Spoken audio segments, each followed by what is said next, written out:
Good evening everyone. आवाज आ रही है मेरी?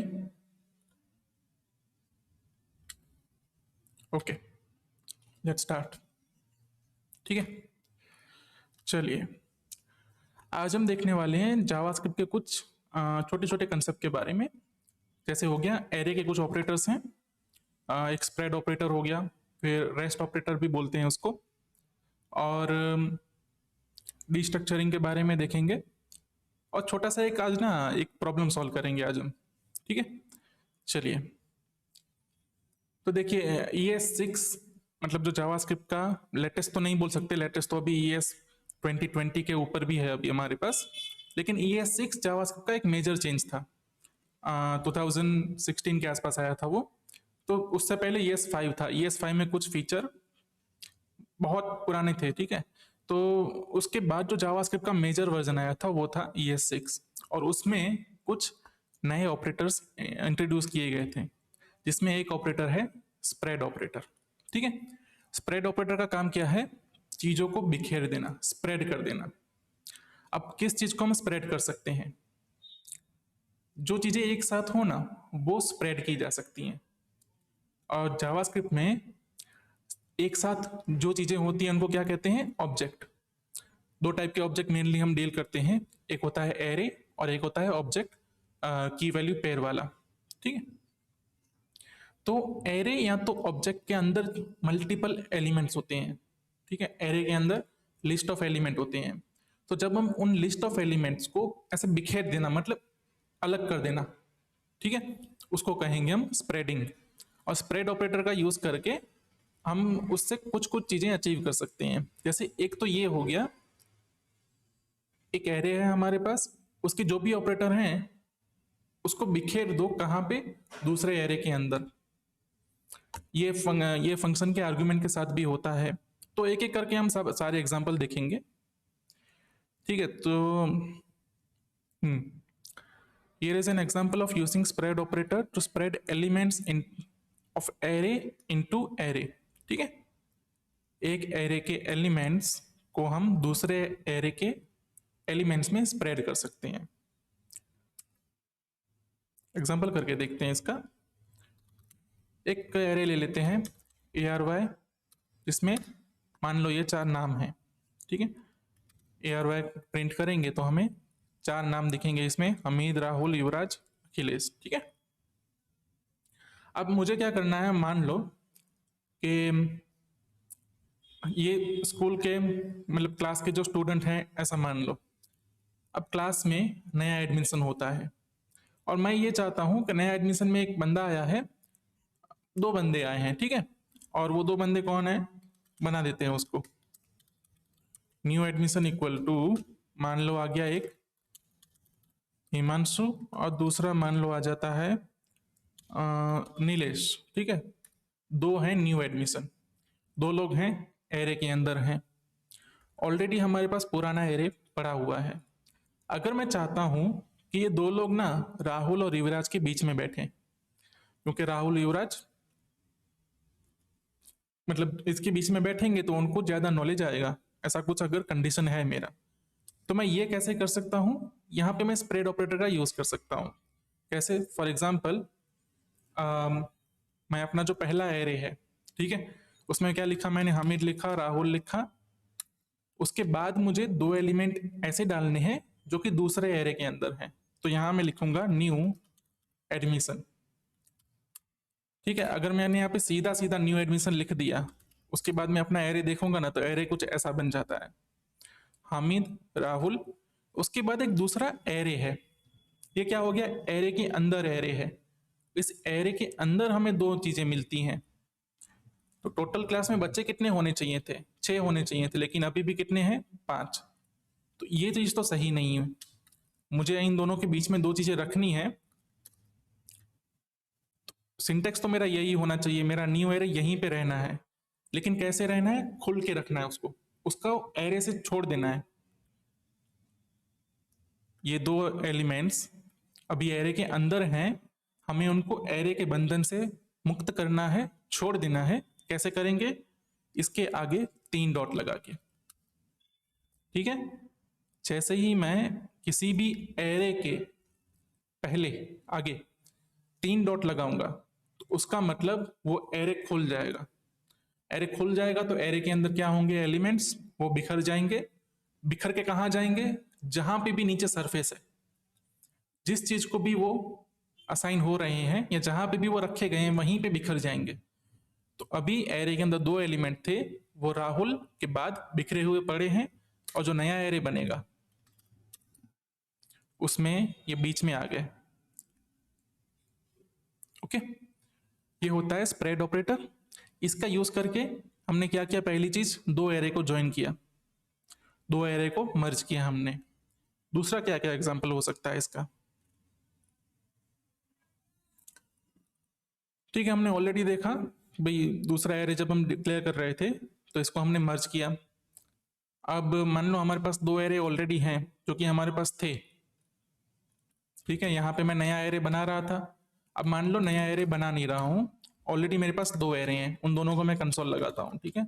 एक ARY है, एक न्यू एडमिशन है। तो देखो ये पहले कंसोल का आउटपुट है, ये दूसरे कंसोल का, ये न्यू एडमिशन का आउटपुट है। यहाँ पे 2 हैं, यहाँ पे हैं 6। अब मुझे इन दोनों एरे को ज्वाइन करके एक ही एरे बनाना है। तो मेरे पास क्या एक ऑप्शन है, एक ऑप्शन तो ये है कि मैं एरे का कॉन्कैट मेथड यूज करूं, ARY.concat। ARY में दूसरा एरे ज्वाइन कर दो जिसमें क्या आएगा, न्यू एडमिशन। ऐसा करने से मुझे क्या मिला, नया एक एरे मिला। जब भी हम एरे का कॉन्कैट यूज करते हैं हमें नया ही मिलता है, पुराने एरे को कोई इफेक्ट नहीं होता। अगर मेरे पुराने एरे को मैं प्रिंट करूं फिर से सेम ही मिलेंगे जो पहले थे, ठीक है। अब ये सेम चीज मैं कैसे अचीव कर सकता हूं, ऐसा लिख के भी कर सकता हूं भाई, नया एरे बनाया मैंने, पहले क्या बिखेरे मैंने, पुराना एरे बिखेर दिया, उसके बाद न्यू एडमिशन को बिखेर दिया। इस तरह से भी मैं 2 एरे को ज्वाइन कर सकता हूं, इसे कहेंगे मर्जिंग, ठीक है। चलिए, उसके बाद हम फंक्शन में भी इसका यूज कर सकते हैं। देखो फंक्शन में कैसे यूज हो रहा है, एक एग्जांपल करने के लिए हम क्या करेंगे, एक फंक्शन बनाएंगे हम, फंक्शन ऐड, ठीक है। ऐड फंक्शन क्या करेगा, ए और बी ये 2 चीजें लेगा इनपुट में और रिटर्न करेगा A+B, ठीक है। मान लो एक ऐसा फंक्शन है। इससे थोड़ा एक बड़ा फंक्शन बनाते हैं, मान लो ABCDEF,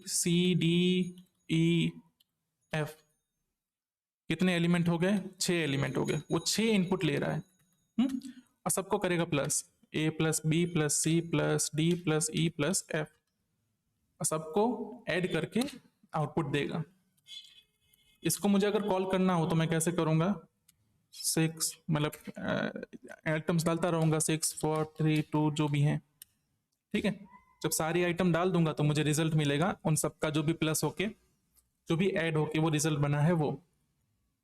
अब मान लो मेरे पास एक दूसरा एरे होता, ये एरे क्या हो सकता है, आप इसको सोच सकते हो कि जैसे स्कूल में जो बच्चे हैं, 6 बच्चे हैं मान लो, ठीक है, उन 6 बच्चों का रिजल्ट है ये, उन सबके मार्क्स हैं, तो उसको बोलेंगे हम मार्क्स।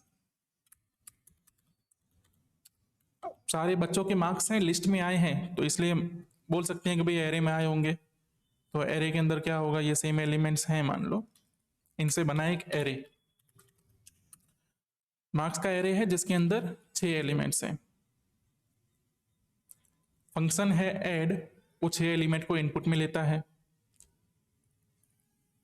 अब मुझे अगर इन सबका एक टोटल करना हो तो इस फंक्शन का यूज करके तो मैं क्या लिखूंगा, ऐड, पहले आर्गुमेंट में दूंगा मार्क्स 0, दूसरे आर्गुमेंट में मार्क्स 1 देना है मुझे, फिर तीसरे में 2 3 ऐसे,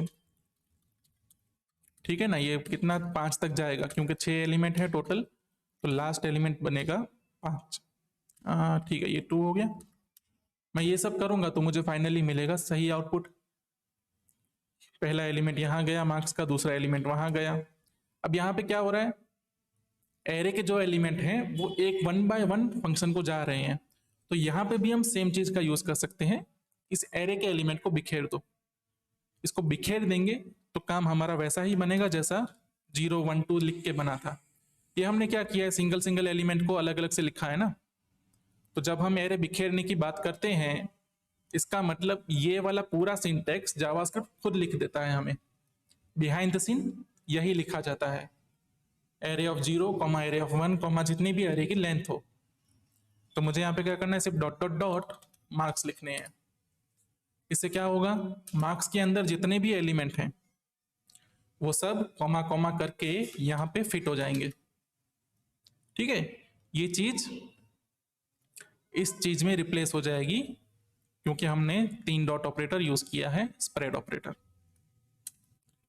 अब मान लो कि हमारे पास जो मार्क्स का एरे है उसमें क्या करें हम, 2 मार्क्स और ऐड कर दिए, तो अभी मार्क्स का एरे क्या है, 8 एलिमेंट का एरे है। ठीक है, और मेरा ऐड का फंक्शन कितने एलिमेंट लेता है, सिर्फ 6 एलिमेंट लेता है। तो अगर मैं इसको तब भी मार्क्स दूंगा तो सिर्फ वो पहले के 6 एलिमेंट पे काम करेगा, एफ तक जाएगा, उसके बाद तो वो कुछ इनपुट में ले नहीं रहा है, कोई आर्ग्यूमेंट तो ले ही नहीं रहा है। तो बाकी के जो 2 बचेंगे ना वो वेस्ट हो जाएंगे क्योंकि इसको किसी ने लिया ही नहीं। तो जब भी हम स्प्रेड ऑपरेटर का यूज करेंगे और उसमें जो वैल्यू है वो कोई अगर एक्सेप्ट नहीं कर रहा है तो वो वैल्यू वेस्ट हो जाएंगी। लेकिन जो अपना ओरिजिनल एरे है ना उसको तो कुछ फर्क पड़ेगा ही नहीं, वो तब भी उतना ही रहेगा। ठीक है, मार्क्स का एरे तो वैसा का वैसा ही रहा, और जो पहले एलिमेंट्स थे उनका यूज हुआ, वो पास होके रिजल्ट बना है। ओके,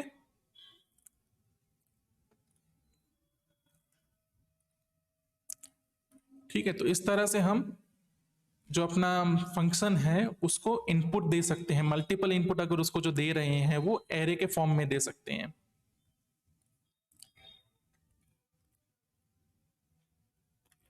ओके, स्प्रेड ऑपरेटर हम एरे पे जिस तरह से यूज कर सकते हैं वो सेम तरह से हम ऑब्जेक्ट पे भी यूज कर सकते हैं। 2 ऑब्जेक्ट को मर्ज करना हो या एक ऑब्जेक्ट के अंदर दूसरा ऑब्जेक्ट यूज करना हो। फॉर एग्जाम्पल एक ऑब्जेक्ट बनाते हैं हम पर्सन।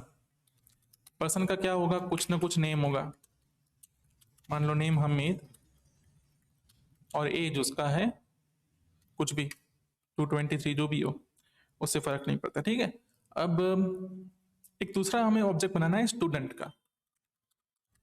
ठीक है, अब क्या होता है, स्टूडेंट के पास भी ये 2 प्रॉपर्टी तो होती हैं, नेम और एज। तो मुझे अगर ऐसे करके ऐसे लिखना है, ठीक है, और दूसरी क्या एक्स्ट्रा प्रॉपर्टी होगी, तो उसका एक प्रॉपर्टी होगी क्लास। मतलब मान लो 10th में पढ़ रहा है तो क्लास होगा, फिर मार्क्स हो सकते हैं, एक और प्रॉपर्टी मार्क्स मान लो 50 हो गए। ठीक है, तो मैंने क्या किया, स्टूडेंट का ऑब्जेक्ट बनाया मैंने, इसमें और पर्सन में ना कुछ सिमिलैरिटी है। जो पर्सन है वही आगे जाके स्टूडेंट बनेगा, मतलब जो हामिद है वो पर्सन तो है ही लेकिन वो स्टूडेंट भी है।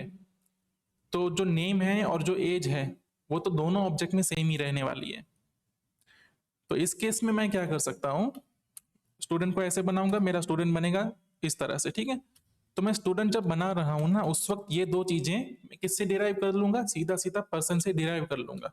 कैसे, यहाँ पे डॉट डॉट डॉट लिख के पर्सन लिख दूंगा जैसे मैंने एरे में किया था। तो यहाँ पे क्या है, ऑब्जेक्ट की जो की वैल्यूज हैं ये भी क्या हो जाएंगी, स्प्रेड हो जाएंगी यहाँ पे। और यहाँ पे ऑलरेडी ऊपर एक ऑब्जेक्ट का कंस्ट्रक्टर है जो उसको एक्सेप्ट कर लेगा और ग्रैब करके स्टूडेंट बन जाएगा। ठीक है, इस तरह से हम स्प्रेड ऑपरेटर का यूज करते हैं। स्प्रेड ऑपरेटर का यूज मतलब फंक्शन में हो गया, एक हो गया एरे को मर्ज करने के लिए, एक हो गया ऑब्जेक्ट को मर्ज करने के लिए। उसका एक और यूज होता है एरे को कॉपी करने, सॉरी ऑब्जेक्ट को या एरे को कॉपी करने के लिए, जो हम ना इसके लास्ट में देखने वाले हैं। फिर इसके बाद एक और कंसेप्ट आता है डी स्ट्रक्चरिंग। तो देखो ये जो मर्जिंग है या डी स्ट्रक्चरिंग है, ये जो भी कंसेप्ट हम आज सीख रहे हैं उनका मतलब लैंग्वेज लेवल पे कोई ऐसा अलग काम नहीं कर रहे हैं। वो सिर्फ प्रोग्रामर को जो कोड लिख रहा है उसको थोड़ी बहुत हेल्प कर रहे हैं, उसको कोड थोड़ा शॉर्ट कर रहे हैं या तो अच्छे से क्लीन कोड लिखने में हेल्प कर रहे हैं। ये कोई नई चीज नहीं है। ठीक है, जो मर्जिंग का जो स्प्रेड ऑपरेटर का कंसेप्ट है वो सेम चीज कुछ और तरीके से भी हो सकती है। ऑलरेडी ये सब चीजें पॉसिबल थी लैंग्वेज में, लेकिन ये क्या है, एड ऑन है जो आपको कोड लिखने में हेल्प करेंगे बस।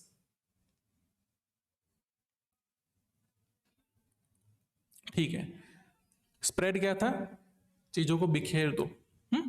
डी स्ट्रक्चरिंग था, मल्टीपल चीजें हैं, अभी भी हम एरे और ऑब्जेक्ट पे भी हैं, ऑब्जेक्ट पे ही हैं, ठीक है, इनको वेरिएबल्स में डाल दो। ठीक है, ऑब्जेक्ट को अलग अलग वेरिएबल्स में डाल दो, असाइन कर दो। यहां पे मल्टीपल वैल्यूज हैं जो असाइन लेफ्ट साइड में होगा, इक्वल टू के जस्ट लेफ्ट में, वहां पे मल्टीपल वेरिएबल एक साथ डिक्लेयर करना है। मल्टीपल वैल्यूज को मल्टीपल वेरिएबल में डालने का काम है, उसको बोलेंगे हम डी स्ट्रक्चरिंग। जैसे हमारे पास मार्क्स का एक एरे है, कितने मार्क्स हैं इसमें, 8 अलग अलग मार्क्स हैं, और वो 8 अलग अलग स्टूडेंट के मार्क्स हैं। अब मैं ये चाहता हूं कि ये सारे मार्क्स जो है ना, एक एक मार्क्स, वो सबके लिए एक एक वेरिएबल हो। अगर मुझे बिना डिस्ट्रक्चरिंग ऐसा कुछ करना हो तो मुझे ऐसा करना पड़ेगा, let student 1 equal to marks 0। ठीक है, ऐसे स्टूडेंट 2 करूंगा मैं, और वो बन जाएगा उसका मार्क्स, मैं ये डाल दूंगा मार्क्स 1। तो अब स्टूडेंट 1 में क्या आ जाएगा, ये जो पहला एलिमेंट था 6, स्टूडेंट 2 में आ जाएगा दूसरा एलिमेंट, वो भी 6 ही था।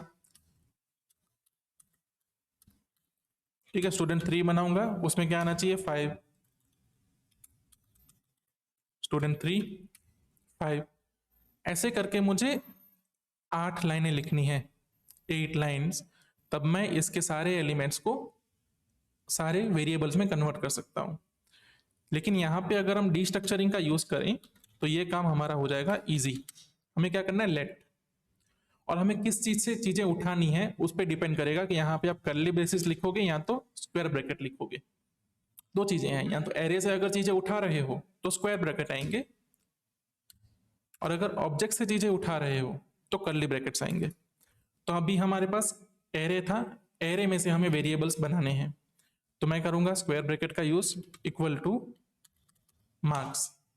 ठीक है, खाली स्क्वायर ब्रैकेट्स को क्या असाइन किया मैंने, मार्क्स। अब स्क्वायर ब्रैकेट में मैं पहला लिखूंगा S1, दूसरा लिखूंगा S2। इसका मतलब क्या हुआ, मार्क्स 1 में जो 0 नंबर का एलिमेंट है ना वो जाएगा S1 में, जो 1 नंबर का एलिमेंट है वो जाएगा S2 में, सो ऑन। जो 2 नंबर का है वो S3 यहाँ पे होगा, या कोई भी तीसरे नंबर का जो भी वेरिएबल होगा वहां पे जाएगा। इसको मैं अगर एंटर मार दूं, फिर मैं कंसोल लॉग करता हूं S1, तो मुझे क्या मिला, पहला एलिमेंट, S2 में मिलेगा दूसरा एलिमेंट, और S3 में, या फिर S जो भी हो आगे, इसको S ना बोल के मैं A बोल दूं, C बोल दूं, F बोल दूं, E बोल दूं। ठीक है, इन सब के बीच में देखो कॉमा है, ठीक है ना। हमने क्या दिया इसको, राइट साइड में array of values, left side में array of variables with let keyword. हम इतने सारे वेरिएबल एक साथ डिक्लेयर कर रहे हैं, और इनको वैल्यूज देने के लिए राइट साइड में हमने एरे रख दिया, इसको हम बोलेंगे डिस्ट्रक्चरिंग। तो अभी अगर मैं ई प्रिंट करूं तो ई को क्या मिलेगा, जो मार्क्स में उस जगह पे था, जो कि 5 है। ठीक है, ई के पहले कौन है, एफ प्रिंट करूं तो 36 होना चाहिए। ठीक है, इस तरह से हम मल्टीपल वैल्यूज को मल्टीपल वेरिएबल में असाइन कर सकते हैं।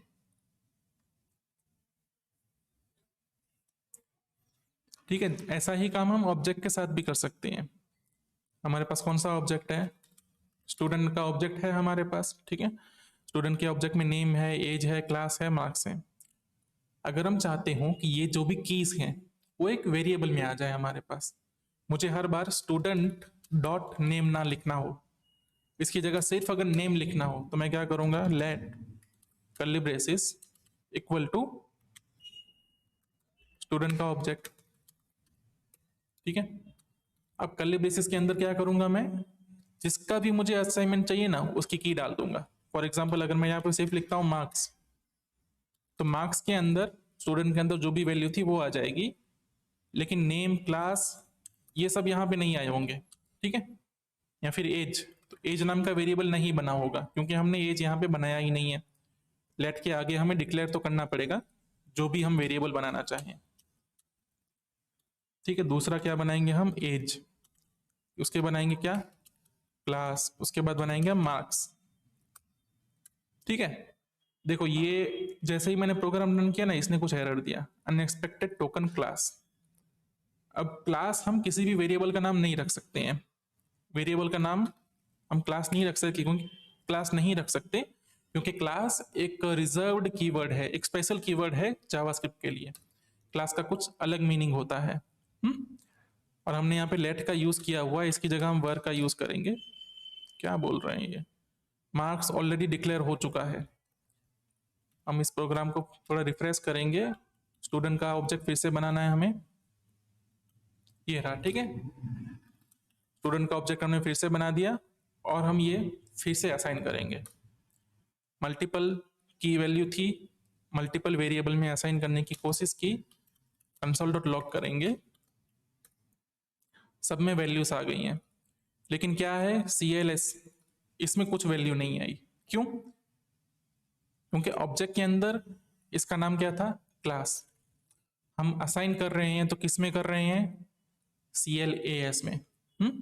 तो जब ऑब्जेक्ट के अंदर की का नाम कुछ अलग हो और हम जहां पे असाइन कर रहे हैं वो वेरिएबल का नाम भी अलग हो, उस केस में यहाँ पे सिंटेक्स में थोड़ा सा फर्क करना है।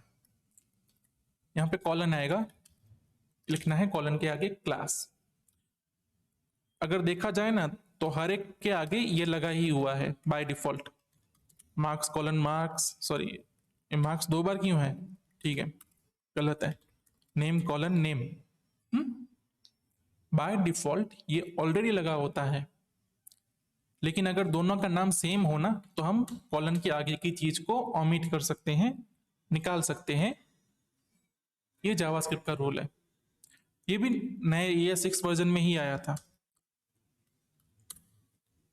अब क्या प्रॉब्लम है इसको, कहीं पे कॉमा में प्रॉब्लम है, अनएक्सपेक्टेड टोकन कॉमा, क्या बात है।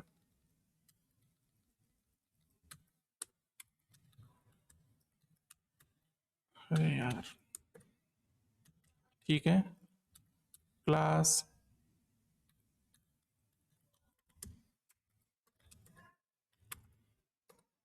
ठीक है। हमारा जो हमने क्लास यहाँ पे लिख दिया था ना, उसके कारण इसको प्रॉब्लम आई थी, ठीक है। अब इसका सिंटेक्स थोड़ा सा उल्टा लिख दिया है मैंने। लेफ्ट साइड में आएगा वो की जिसको हमें कॉलन के राइट साइड में असाइन करना है। क्लास किस वेरिएबल को असाइन कर रहे हो, CLAS को असाइन कर रहे हैं, ठीक है। ये जो चीज है लेफ्ट साइड में वो होगी की, ठीक है। और राइट साइड में जो कॉलन के होगा वो होगा वेरिएबल। चलिए इसको एग्जीक्यूट करेंगे। अब हम एक्सेस करेंगे क्लास, तो हमें मिल जाएगा क्लास 10 और बाकी के जो भी वेरिएबल हैं वो भी मिल जाएंगे हमें। डीस्ट्रक्चरिंग का यूज कर सकते हैं, क्यों करेंगे, मल्टीपल वैल्यूज को मल्टीपल वेरिएबल में असाइन करने के लिए। इसको सिर्फ इतना ही समझो। इसका कहाँ कहाँ यूज होता है पता है, हम जब Node.js यूज करते हैं ना, कहाँ गया प्रोग्राम, क्या नाम था, ठीक है। हमने जब npm और Node.js सीखा था तब हमने देखा था import ना, नेम्ड import, जहां पे चीजों को हम मल्टीपल चीजों को पैकेट से इंपोर्ट करते थे। कहाँ है इसका प्रोग्राम, मान लो ऐड है, ये रहा देखो, ठीक है। यहाँ पे हमने इंपोर्ट वाला यूज किया है, ये रिक्वायर वाला देखते हैं हम। तो देखो क्या था, रिक्वायर्ड के राइट साइड में क्या आ रहा था हमारे पास, एक ऑब्जेक्ट। क्यों, क्योंकि सब्ट्रैक्ट कोई ऑब्जेक्ट ही एक्सपोर्ट कर रहा है, ठीक है। एक्सपोर्ट ऐड, एक्सपोर्ट नाम का ऑब्जेक्ट एक्सपोर्ट हो रहा है, उसमें ऐड एक की है, सब दूसरी की है, तो रिजल्ट में हमें यहाँ पे मिलता एक ऑब्जेक्ट। और हमने यहाँ पे जो यूज किया है वो डीस्ट्रक्चरिंग था। तो जब हमने npm वाला देखा था तभी हमने डीस्ट्रक्चरिंग का यूज कर लिया था। ऐसे केस अभी देखो ये किया ना हमने, इससे क्या हो गया, हम सीधा सीधा ऐड को यूज कर सकते हैं। अगर हम डिस्ट्रक्चरिंग नहीं करते तो हमें लिखना पड़ता है ये सब ट्रैक का ऑब्जेक्ट, और यहाँ पे ऐसे करना पड़ता है सब डॉट एड फिर सब डॉट सब, ऐसे लिखना पड़ता। जबकि डिस्ट्रक्चरिंग करने के बाद हमें सीधा उनका वेरिएबल लिख सकते हैं हम। चलिए, कोई क्वेश्चन है यहाँ पे डिस्ट्रक्चरिंग या तो स्प्रेड ऑपरेटर में?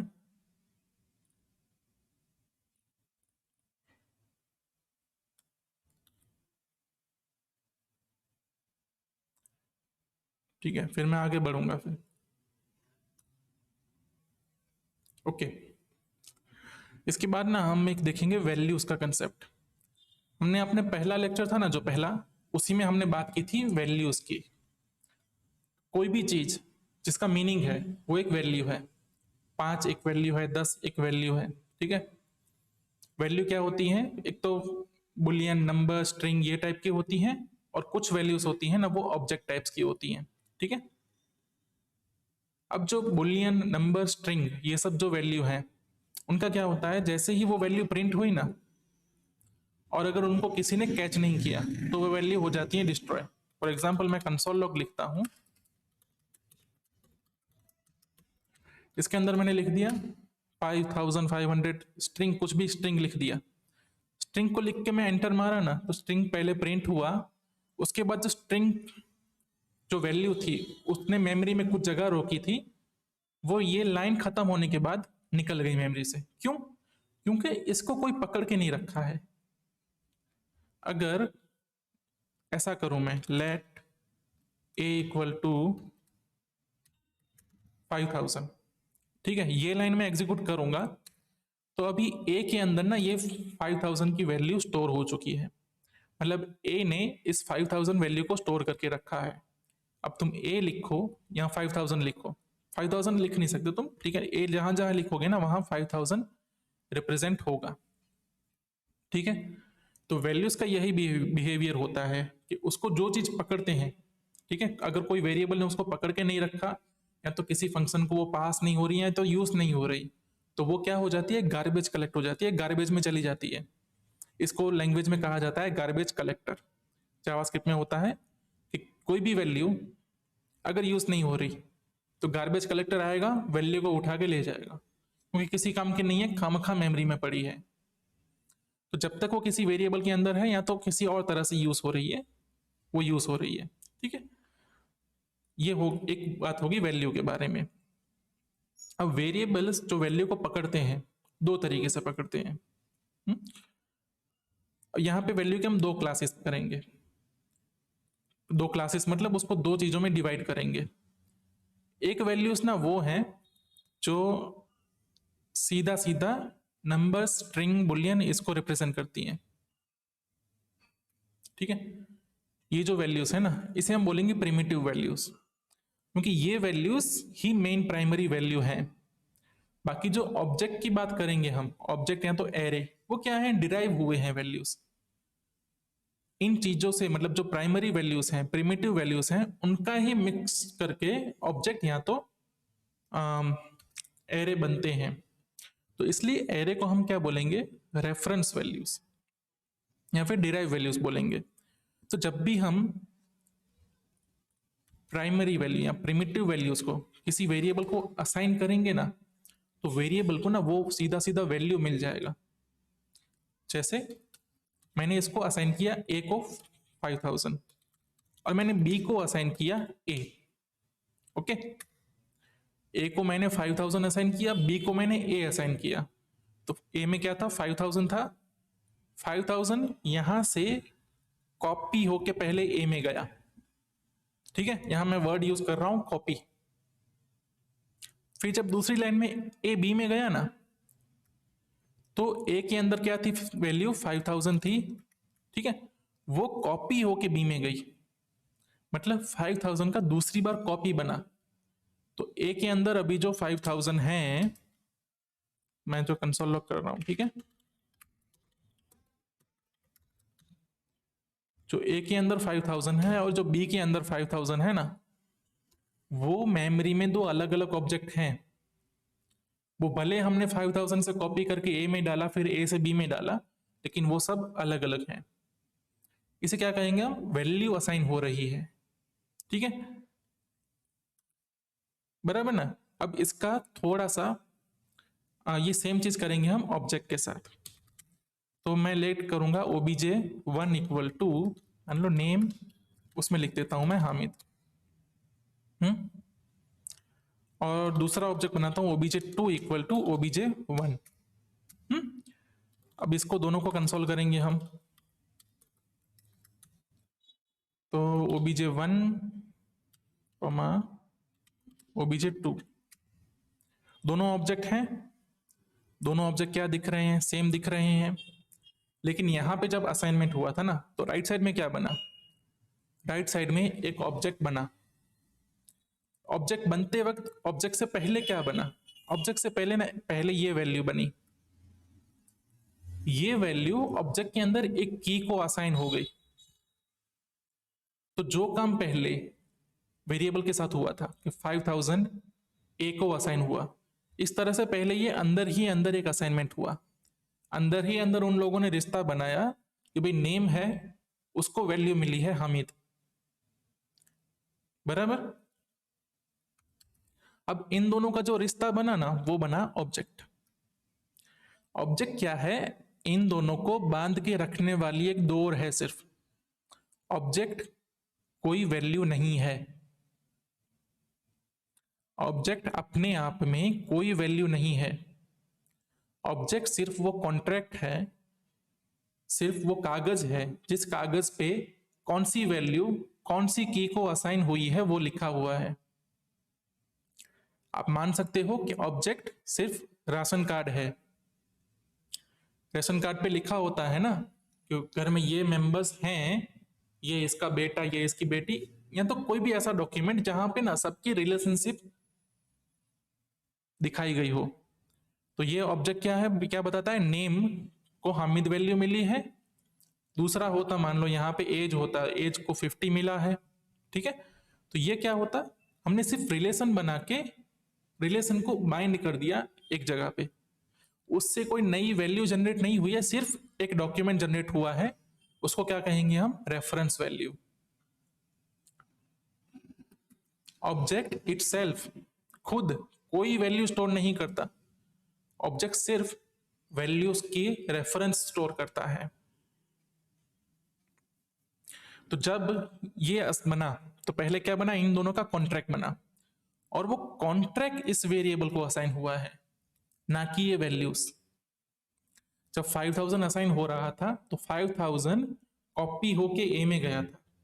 फिर जब ए से बी में गया तो कॉपी होके ए से बी में गया था। लेकिन इस केस में कॉन्ट्रैक्ट इसका जो बना वो असाइन हुआ ओबीजे 1 को। ओबीजे 1 के पास एक कॉन्ट्रैक्ट है, मान लो मकान है, उसके कागज हैं सिर्फ, इसके पास मकान नहीं है। मकान कहीं और पे है, इसके पास मकान का एड्रेस है, मकान के कागज हैं। ओबीजे 1 ने ओबीजे 2 को वो कागज दिए। यहां पे कागज कॉपी नहीं हो रहे हैं। ठीक है, सिर्फ ट्रांसफर भी नहीं हो रहे। मान लो कागज कॉपी हो रहे हैं, जेरोक्स हो रहा है, ऐसा मान लो कागज का जेरोक्स हो रहा है, मकान का जेरोक्स नहीं हो रहा है। जबकि 5000 जो चीज थी वहां पे क्या है? अगर ए बी को कुछ दे रहा है, बी को वैल्यू ट्रांसफर कर रहा है, तो पूरा मकान कॉपी होगा। ठीक है, इसलिए अब जब भी मैं लिखूंगा ना ओबीजे 1 डॉट नेम, वो सेम ही मकान तक जाएगा, सेम वैल्यू प्रिंट करेगा। और ओबीजे 2 डॉट नेम लिखूंगा, वो भी सेम ही वैल्यू प्रिंट करेगा, क्योंकि दोनों के पास जो कॉन्ट्रैक्ट है ना वो सेम है। अब मान लो मैं ओबीजे 2 डॉट नेम में वैल्यू बदल देता हूं, लिख देता हूं लोहार। ठीक है, तो ओबीजे 2 क्या था? कॉन्ट्रैक्ट था, जो ये अंदर ये स्टोर कर रहा था कि नेम के अंदर कौन सी वैल्यू है। ओबीजे 1 भी वो सेम ही कॉन्ट्रैक्ट है, जो स्टोर कर रहा था नेम के अंदर कौन सी वैल्यू है। ओबीजे 2 के अंदर कॉन्ट्रैक्ट है, किसी न किसी रजिस्ट्री पे है, किसी न किसी ऑफिस पे रजिस्टर होगा। तो मान लो आप उस रजिस्ट्री में जाके बोल देते हो, या फॉर एग्जांपल एक एग्जांपल ले लेते हैं, एक पति पत्नी है। ठीक है, उनका जो डॉक्यूमेंट है तो वो वेरीफाई कहाँ होगा, जो अपनी अपनी मैरिज ऑफिस होती है वहां पे। तो वो लोग अगर संभव जाके मैरिज ऑफिस में बोल देते हैं कि भाई ये मेरी पत्नी थी पहले, मेरी पत्नी पहले ए थी, अब ए नहीं है, अब मेरी पत्नी बी है। हम्म तो फिर जो भी ना आगे जाके पत्नी की इंक्वायरी करेगा उसको क्या पत्नी मिलेगी, बी। तो अगर मैं obj1.name भी लिखूं ना तो वो आ जाएगा लोहार। क्यों? क्योंकि ये एक रेफरेंस था, ये इसके सामने वैल्यू थी, और हमने इन दोनों को एक ही रेफरेंस दिया है। ठीक है, तो डॉक्यूमेंट एक ही रहेगा, अगर एक जगह पे डॉक्यूमेंट में चेंज हुआ तो उसका रिफ्लेक्शन दूसरी जगह पे भी होगा, जबकि वेरिएबल के केस में वो नहीं होगा। हमारे पास ऑलरेडी ए है और बी ऑलरेडी पड़ा हुआ है।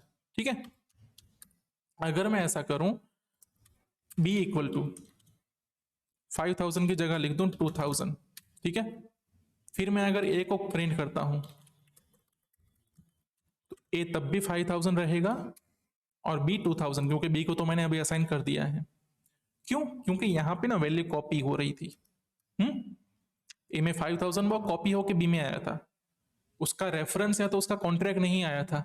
ऐसा उन दोनों के बीच में कोई कॉन्ट्रैक्ट नहीं था कि भाई तुम चेंज होगे तो मैं भी चेंज करूंगा, जबकि ऑब्जेक्ट में सिर्फ रेफरेंस ट्रांसफर होते हैं, एक्चुअल वैल्यूज ट्रांसफर नहीं होती हैं। तो ऐसा पॉसिबल है कि 5 वेरिएबल एक ही ऑब्जेक्ट को रेफर करते हों, अगर कोई भी एक वेरिएबल अंदर जाके वैल्यू चेंज करता है तो उसकी वैल्यू पांचों में रिफ्लेक्ट होंगी। इसको हम कहेंगे रेफरेंस वैल्यूज। ठीक है, यहां पे बस सिर्फ वही कंसेप्ट है। देखो एग्जांपल में भी यही होगा, x equal to 10, y equal to x कर दिया, अब x की वैल्यू मैं बदल दूंगा तब भी y की वैल्यू नहीं बदलने वाली, जबकि यहां पे उल्टा होगा। x में वैल्यू में 10 कर दिया मैंने, y में x दे दिया, अब x डॉट वैल्यू बदल दूंगा, y डॉट वैल्यू भी बदलेगी, क्योंकि फाइनली जो जगह रोकी जा रही है ना वो सिर्फ एक के लिए ही रोकी जा रही है, जबकि ऊपर के केस में क्या था, x भी अपनी जगह रोकेगा, y भी अपनी जगह रोकेगा। आई होप कि ये रेफरेंस वैल्यू और प्राइमरी वैल्यू आपको समझ आ गया हो। किसी को कोई क्वेश्चन है, कोई दिक्कत है तो पूछ सकते हैं। हमारा डॉक्यूमेंट आज का खत्म हो गया। आज हम जो एक्स्ट्रा चीज पढ़ने वाले थे वो इतनी ही चीज पढ़ने वाले थे। आगे हम सिर्फ एक एग्जांपल देखने वाले हैं, एक प्रोग्राम देखेंगे, एक प्रॉब्लम है वो कैसे सॉल्व करनी है, और कैसे हम एरे और ऑब्जेक्ट को सही से यूज करके वो प्रॉब्लम एफिशिएंटली सॉल्व कर सकते हैं। किसी को कोई क्वेश्चन हो तो वो पूछ सकता है अभी।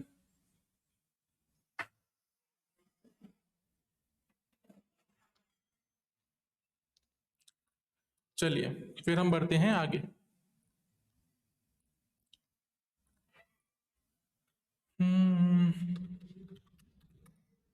ठीक है, अब देखो प्रॉब्लम ये है, प्रॉब्लम ठीक है क्या है, मैंने एक सेंटेंस लिखा, मान लो एग्जांपल लेते हैं ना, ग्रामरली आपने सुना होगा, ग्रामरली या तो माइक्रोसॉफ्ट वर्ड का पता होगा आपको, या गूगल डॉक्यूमेंट या कोई भी वर्ड जो भी फाइल है, उसमें क्या होता है जब भी आप लिखते हो और बीच में आपने कहीं पे स्पेलिंग रॉन्ग कर दिया ना तो वो आपको बता देता है भाई ये गलत है स्पेलिंग।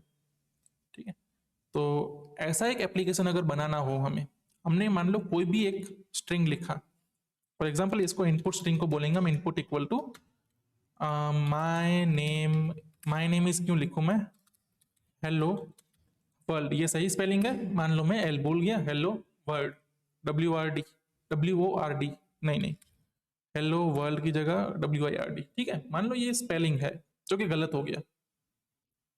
अब मुझे चेक करना है भाई ये जो मेरा पूरा सेंटेंस है, जो भी इनपुट में सेंटेंस है उसमें कितने स्पेलिंग गलत हैं, कौन कौन से स्पेलिंग गलत हैं, कैसे कर पाऊंगा। इसको मैं थोड़ा लंबा लिखता हूं, hello world, I am here to explain JavaScript.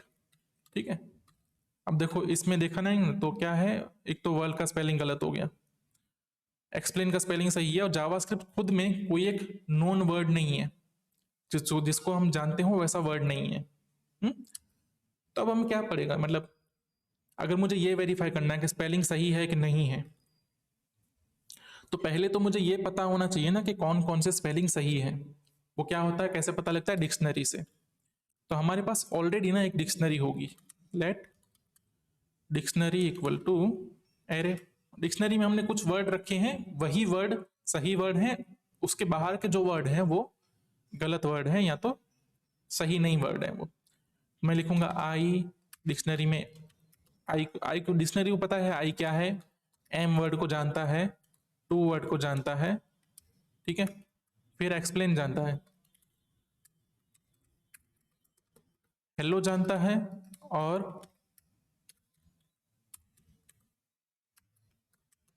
कहाँ गया मेरा, वर्ल्ड जानता है। ठीक है, डिक्शनरी के पास सिर्फ इतने वर्ड हैं ऐसा मान लेते हैं हम। और ये जो सेंटेंस है मेरा, मुझे आइडेंटिफाई करने हैं कि कितने गलत स्पेलिंग्स हैं। ठीक है, कोई दिक्कत हो बीच में तो बीच में रोक के पूछ सकते हो।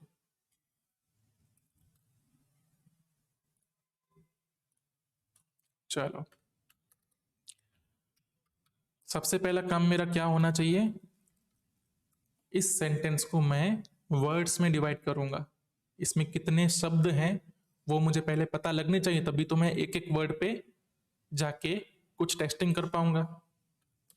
इसको वर्ड में डिवाइड करने के लिए हम क्या यूज करेंगे, स्ट्रिंग का मेथड है हमारा, words equal to input dot split, split by क्या, स्पेस। ठीक है, स्पेस का यूज करके सबको स्प्लिट कर दो। उसके बाद हम सिर्फ एक कंसोल लगा के देखते हैं हमारा काम हुआ कि नहीं हुआ।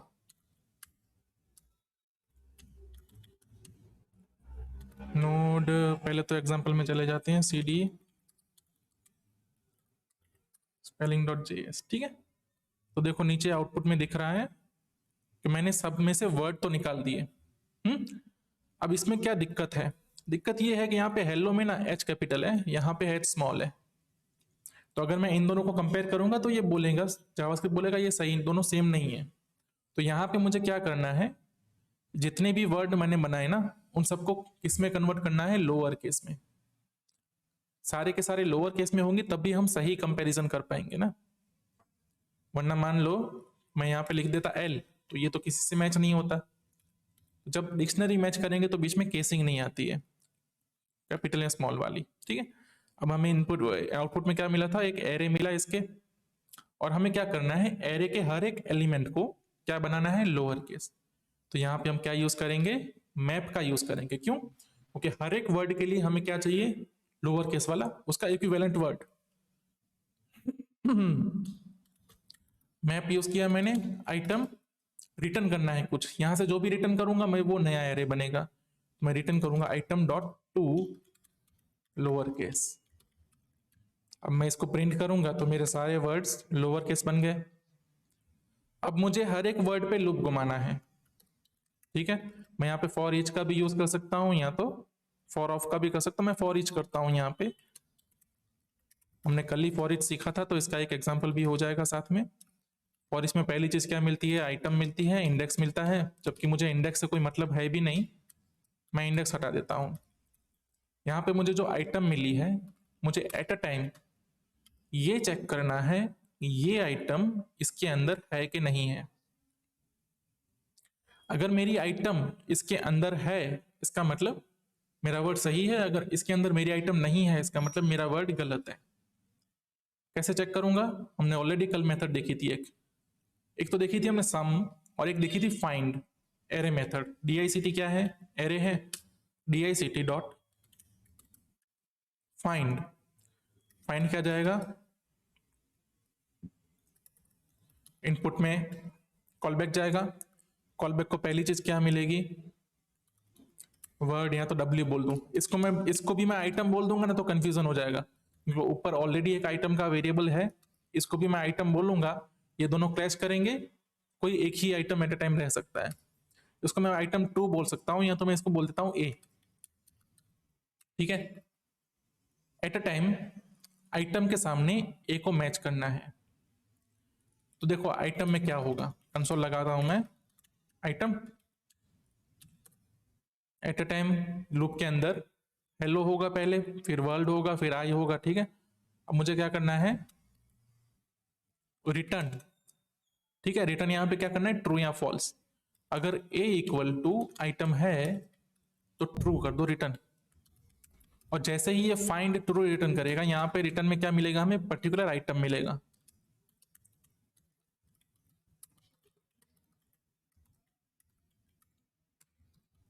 ठीक है, रिजल्ट हमने लिया यहाँ पे। ठीक है, हमने स्पेलिंग को प्रिंट किया, मतलब पूरी लूप फिर से चलाई। जब ये हेलो था तब इसने आइटम में फाइंड किया, पहले यहाँ पे गया होगा, यहाँ पे गया होगा, जब हेलो मिला तो उसने हेलो रिटर्न कर दिया, तो प्रिंट हमें मिला रिजल्ट में हेलो।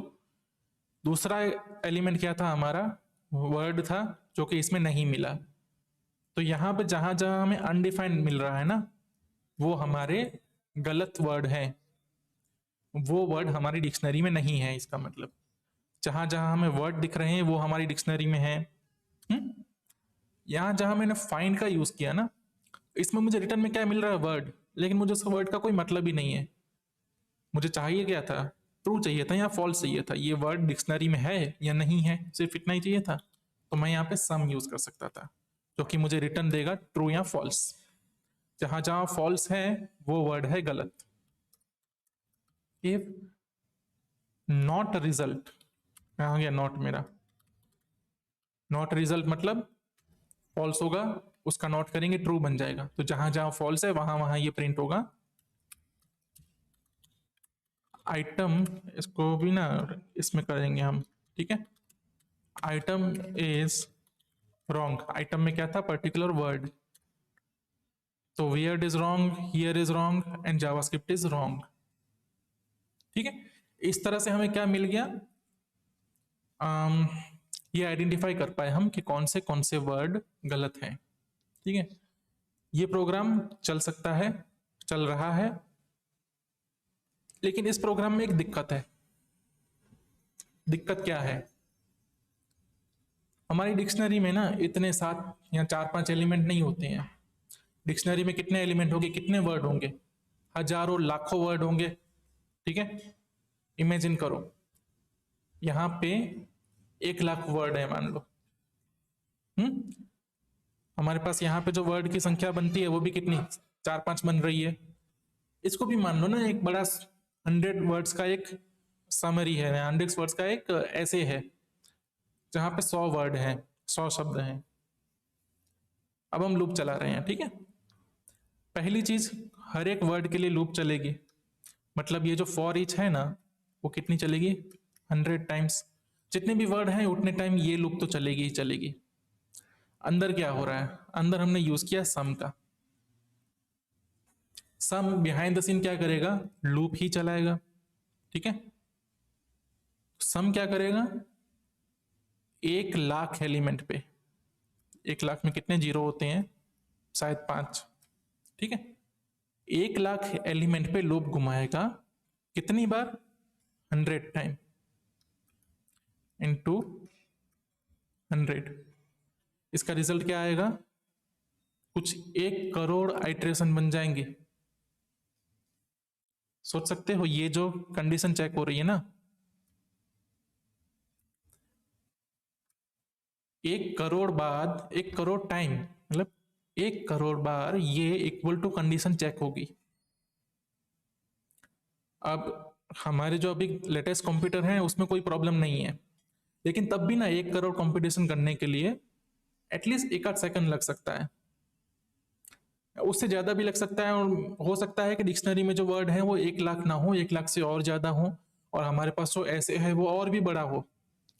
तो सोच सकते हो कि अगर बड़ा इनपुट मिल गया तो ये प्रोग्राम कितना ज्यादा लैग करेगा। डिक्शनरी में वर्ड फाइंड करने के लिए ना, अगर बहुत बड़ा दे दिया, मान लो एक बुक उसको दे दी कि भाई इसमें तुम स्पेलिंग मिस्टेक फाइंड करके दो, कंप्यूटर बोलेगा कल आना, कल तक फाइंड करके दूंगा। अगर इतना बड़ा इसको इनपुट मिला तो ये प्रॉब्लम आ सकती है। ठीक है, इस केस में प्रॉब्लम क्या है, हमारा जो अल्गोरिदम है, हमारा जो सॉल्यूशन है, वो ऑप्टिमम सॉल्यूशन नहीं है, वो बेस्ट सॉल्यूशन नहीं है, वो चीजों को ऑप्टिमाइज नहीं करता। ऑप्टिमाइज मतलब कम से कम खर्चे में काम हो जाए, कम से कम आइटरेशन में काम हो जाए। ठीक है, और वो ऑप्टिमम क्यों नहीं है, क्योंकि हमारा जो डेटा स्ट्रक्चर है वो डेटा स्ट्रक्चर ही गलत है। हमने डिक्शनरी को कैसे स्टोर किया? एरे में। एरे में कोई वैल्यू एग्जिस्ट करती है कि नहीं करती, ये आइडेंटिफाई करने के लिए पूरे एरे पे लूप घुमानी पड़ेगी। हम यहाँ पे ना एक और डेटा स्ट्रक्चर यूज कर सकते हैं, दूसरा। वो क्या है? ऑब्जेक्ट का। लेट DICT, ठीक है, DICT ओल्ड बोल देता हूं मैं इसको, इक्वल टू ऑब्जेक्ट। ये सेम ही चीज के साथ लेकिन ऑब्जेक्ट में।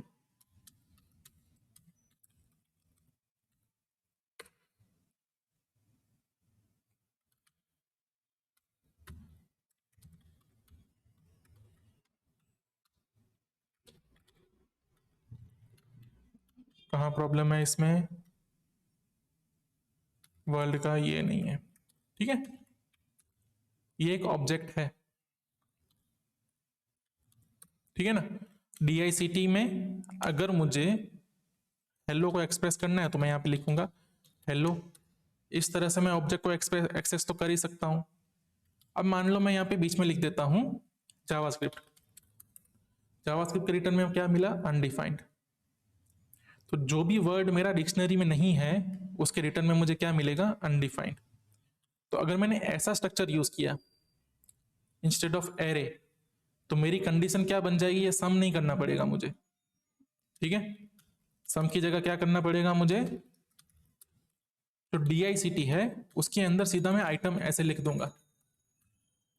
DICT के अंदर आइटम नाम का की है कि नहीं है, और ये क्या हो गया? ये कोई लूप नहीं चली है, ये सिर्फ एक ऑपरेशन हो गया और हमारा आउटपुट है वो सेम आएगा। अब हमने क्या किया है? हमने पूरा एक इनर लूप बचा लिया, जो लूप बहुत एक्सपेंसिव था। अब ये कितने टाइम चलेगा? मतलब ऊपर वाले को मैं हटा देता हूं, ठीक है, मान लो ये है ही नहीं। अब इसके अंदर जितने वर्ड होंगे ना, सिर्फ उतनी ही लूप घूमेगी। तो जो कंपटीशन मेरी, जो कैलकुलेशन मेरी 1 करोड़ हो रही थी, अब वो सिर्फ 100 होगी। क्यों? क्योंकि मैंने डेटा स्ट्रक्चर थोड़ा सा चेंज किया। चीजों को जैसे मैं स्टोर कर रहा हूं उसमें थोड़ा सा मैंने चेंज किया, और मेरा जो प्रोग्राम है वो ऑप्टिमल बन गया और ज्यादा, ठीक है। इसको टेक्निकल लैंग्वेज में कहेंगे हम कि ये हमने किया हैश मैप, ठीक है। इसको टेक्निकल जो डेटा स्ट्रक्चर में बोलते हैं उसमें बोलते हैं इसको हैश मैप। और जो ऊपर हमारी चीज है ना वो है लिस्ट। तो कई केसेस में ऐसा वाला सॉल्यूशन हो सकता है, और ये तो मतलब रेगुलर में भी मैं जब प्रोग्रामिंग करता हूं बहुत यूज होता है, ठीक है। चलिए, मेरे ख्याल से आपको इसमें सब समझ आ गया होगा, किसी को कोई प्रॉब्लम नहीं होगी। अगर किसी को कोई प्रॉब्लम है तो वो पूछ सकता है।